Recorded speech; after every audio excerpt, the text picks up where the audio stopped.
ఈరోజు చేపల కూర ఎలా చేయాలో చెప్తాను చూడండి. కావాల్సిన పదార్థాలన్నీ చూపిస్తున్నాను చూడండి.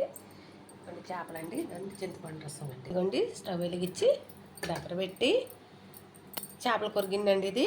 ఇందులో ఇదిగో మెంతులు అండి కొంచెం, ఇదిగోండి కావాల్సినంత ఆవాలండి.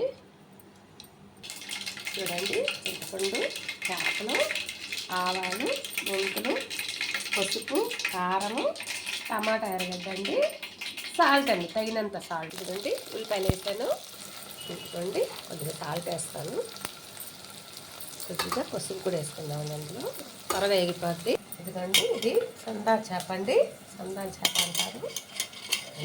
అది ఎర్రగాను అలాగ ఉంటుంది చందం చేప, అది కడిగినా అలాగే ఉంటుందండి.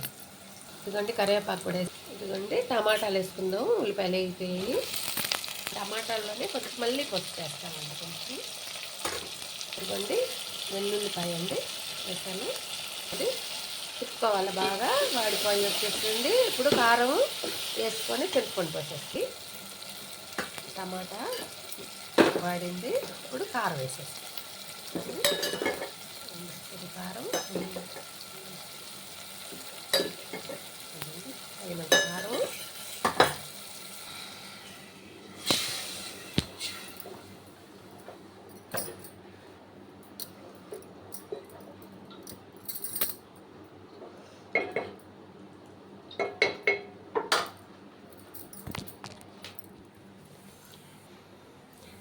ఇదిగోండి ఉప్పు చూసాను, ఉప్పు సరిపోలేదు, మళ్ళీ కొంచెం వేసానండి ఉప్పు. మనకు రుచికి తగినంత ఉప్పు వేసుకోవాలి కాబట్టి ఉప్పు వేసాను. వాటర్ వేసి చింతపండు పోసినాక మూత పెట్టేస్తాము. అంటే చేపల కూర ఉడుకుతా ఉంది. ఇదిగోండి చేప వేసేస్తాను, అన్ని చేపలు వేసి మూత పెడతాను. చేపలు వేసాను, ఇదిగోండి మూత పెట్టేస్తాను. ఒక 20 నిమిషాలు ఉడకాలండి. ఫ్లేలో పెట్టుకోవాలి, శాఖ తక్కువలో పెట్టుకోవాలి. పెట్టుకొని 20 నిమిషాలు ఉడికినాక దింపేసుకోవాలి. ఇదిగోండి కూర ఉడకతా ఉంది, ఇప్పుడు తిప్పుకోవాలండి.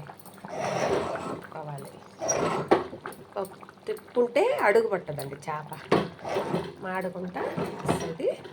ఇంకో 10 నిమిషాలు ఉడకాలండి కూర. చూడండి మళ్ళీ తిప్పుకుందాం ఒకసారి.